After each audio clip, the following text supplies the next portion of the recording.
ये कह रहे हैं कि महाराज जी हम व्यभिचार, मांस, मदिरा, भ्रूण हत्या, माता पिता की अवज्ञा ये तो नहीं करते, पर नाम जब थोड़ा सा करते हैं। पर हम विषय भोग, मोबाइल चलाना, सिनेमा देखना, होटल जाना, फैशन करना, अनजाने में झूठ बोलना, ये भी समर्पण करते हैं। क्योंकि मुझे लगता है कि ये प्रत्येक कार्य शास्त्र मर्यादा के विरुद्ध है।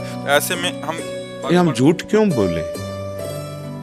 हम मतलब जरूरत क्या झूठ बोलने की? हमें बताओ, किसी के प्राण जा रहे हो तो हम झूठ बोल दें, ऐसा कोई समस्या हो? अब ऐसे बात चलते झूठ बोलना तो मुझे अच्छा नहीं लगता।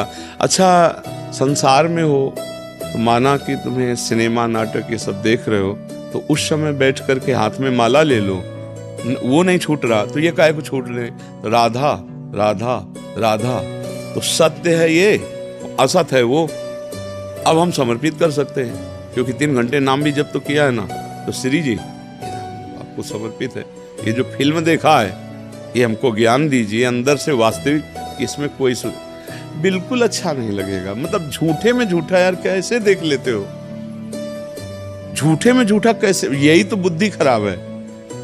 रुपया दे के और स्पष्ट देखने जा रहे हो क्या? झूठे पे झूठा, झूठे पे झूठा। एक तो संसार झूठा, उसमें भी वो नौटंकी नाटक झूठा, उसमें कुछ सत्य नहीं है। भला कुछ सत्य है? आपसे कहा जाए 100 रुपया लाओ, हम आपको झूठ दिखाएंगे, तो आप कहोगे क्यों झूठ? क्या देखना 100 रुपया में? कोई सच्ची बात हो तो बताओ। तो पैसा लगा के झूठ देखने नहीं जाते। बोले बड़ा मनोरंजन नहीं हो रहा, मन मलिन हो रहा है, गंदा हो रहा है। कोई ऐसी फिल्म, कोई ऐसा जिससे हमें उपदेश मिले, हम अच्छे आचरण वाले बने, तो अलग बात है। लेकिन जहाँ व्यभिचार परोसा जा रहा है, जहाँ व्यभिचार करने की उमंगें परोसी जा रही हैं, जहाँ गंदी तरंगें परोसी जा रही हैं, जहाँ क्राइम करने का उत्साह दिया जा रहा है, लेकिन बुद्धि भ्रष्ट है, तो लाखों लोग यही कोई ऐसा नौटंकी नाटक, कोई ऐसा सीरीज, वेब सीरीज, कोई ऐसा सिनेमा जिससे हमें उपदेश मिले। जैसे आप प्रहलाद चरित्र देखो,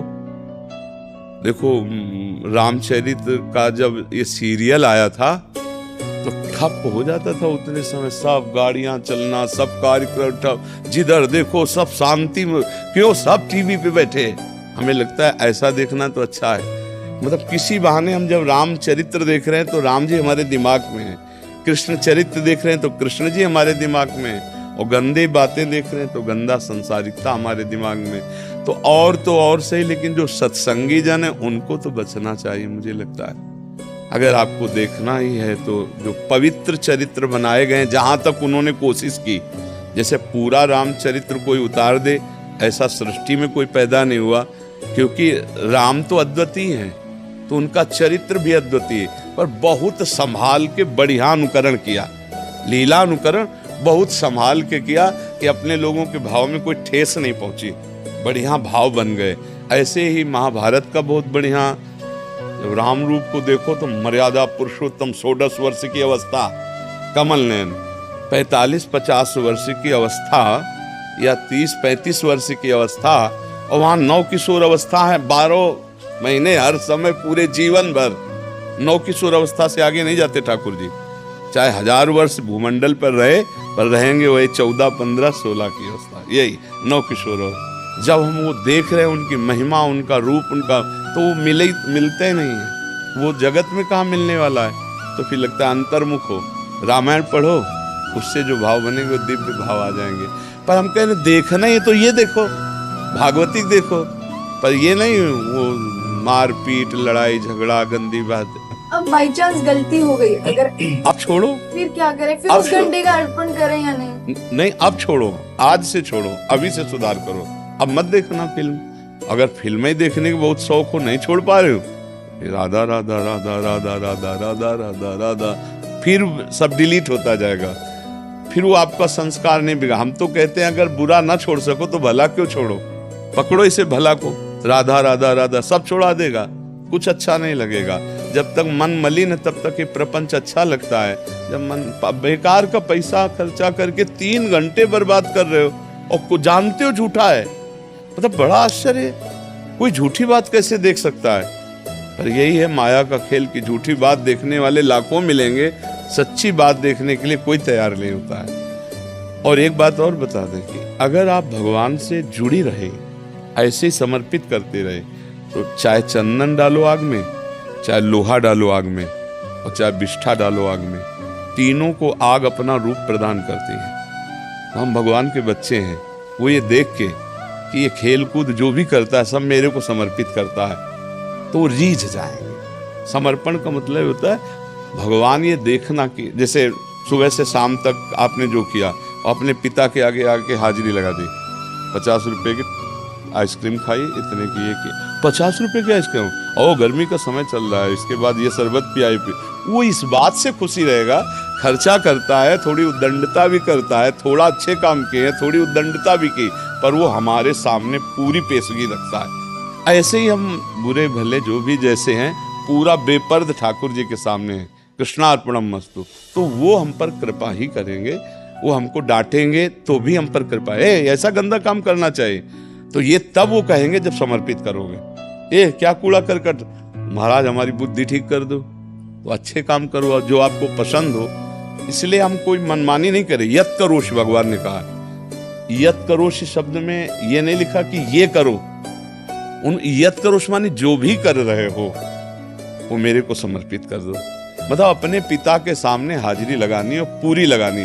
अब थोड़ा डरना ये है कि कितनी बात की हाजिरी आप सत्यता पूर्वक लगा सकते हो, उतने कार्य करना नहीं। पिता के सामने हाजिरी लगानी है, बस ये डर बना रहे कि यार ये कर्म तुम भगवान के सामने कैसे पेश कर सकते हैं, और अगर वो कर्म पेश नहीं किया तो त्रुटि हो जाएगी समर्पण में, क्योंकि हमारा हर कर्म समर्पित होना है। तो हमें डरना चाहिए, कोई गंदा कर्म ना करें। अगर हो जाए तो फिर डांट खाने की तैयारी रखनी चाहिए कि प्रभु के सामने जाए, कान पकड़े और नेत्र झुकाए, प्रभु गलती हो गई। कर्म तो ये है ही है आपके सामने, पर नाथ मुझे ऐसी बुद्धि दो कि मैं आपके विपरीत कोई कर्म ना करूं।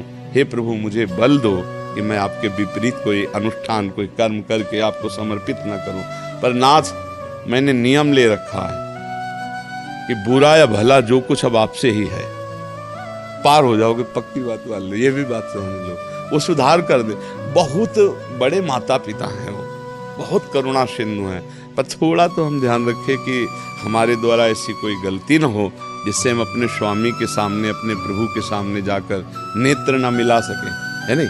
हम जीवन भर एक ही बात से डरे हैं कि कभी ऐसी कोई गलती न हो जाए जिससे हमारी वजह से हमारे गुरु जी को नेत्र झुकाने पड़े। बस हमारे को जिन्होंने अपना माना, ऐसी कभी गलती न हो जाए कि उनके पास ये शब्द पहुंचे, ये देखो ऐसे, उनको ऐसा झुकाना पड़े, ऐसा कभी जीवन में न हो। ग्रीवा झुकानी पड़े, ऐसा प्रभु कभी कोई कर्म न बन जाए। जब तक श्वासें हैं कहीं कोई ऐसी त्रुटि न हो जाए, कोई ऐसी गलती न हो जाए जो धर्म के विरुद्ध है। देखो हमारी सत श्रद्धा से, लाखों की सत श्रद्धा है, हमारी एक गलती से लाखों लोगों की श्रद्धा का नाश हो जाएगा। इससे बड़ा पाप सृष्टि में कोई नहीं होगा।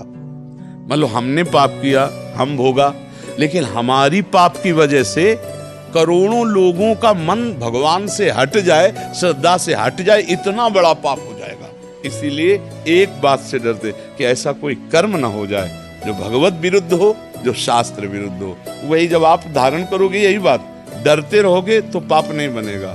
डरने वाले से पाप नहीं होता। ये नहीं भाई, मैं ऐसा नहीं कर सकता, मैं वैष्णव हूँ, मैं गुरु बनाए हूँ, मैं संत के पास जाता हूँ, मैं ऐसा नहीं कर सकता। जिसको डर नहीं है, न समाज का डर, न कानून का डर, न भगवान का डर, फिर उससे बड़े पाप हो जाते हैं। डरने वाला धीरे धीरे बचने लगता है। तो अच्छा है, डरो और ऐसे कर्म ना करो, और जो कर्म करो वो भगवान के सामने पेश करो। अगर गलत भी हो जाए तो भी ऐसे पेश करो, गलती पड़ गई, अपने घर के ठाकुर जी के सामने गलती पड़ गई, प्रभु क्षमा कर दो। आगे से आपके बल से कोशिश करेंगे कि ना हो ये गलती। अगर फिर भी हो जाती तो फिर भी हम आपसे ही गिड़गिड़ाएंगे, आप ही क्षमा करो, आप ही हमें सुधार दो। तो भगवान हमें बल देंगे और हम बच जाएंगे।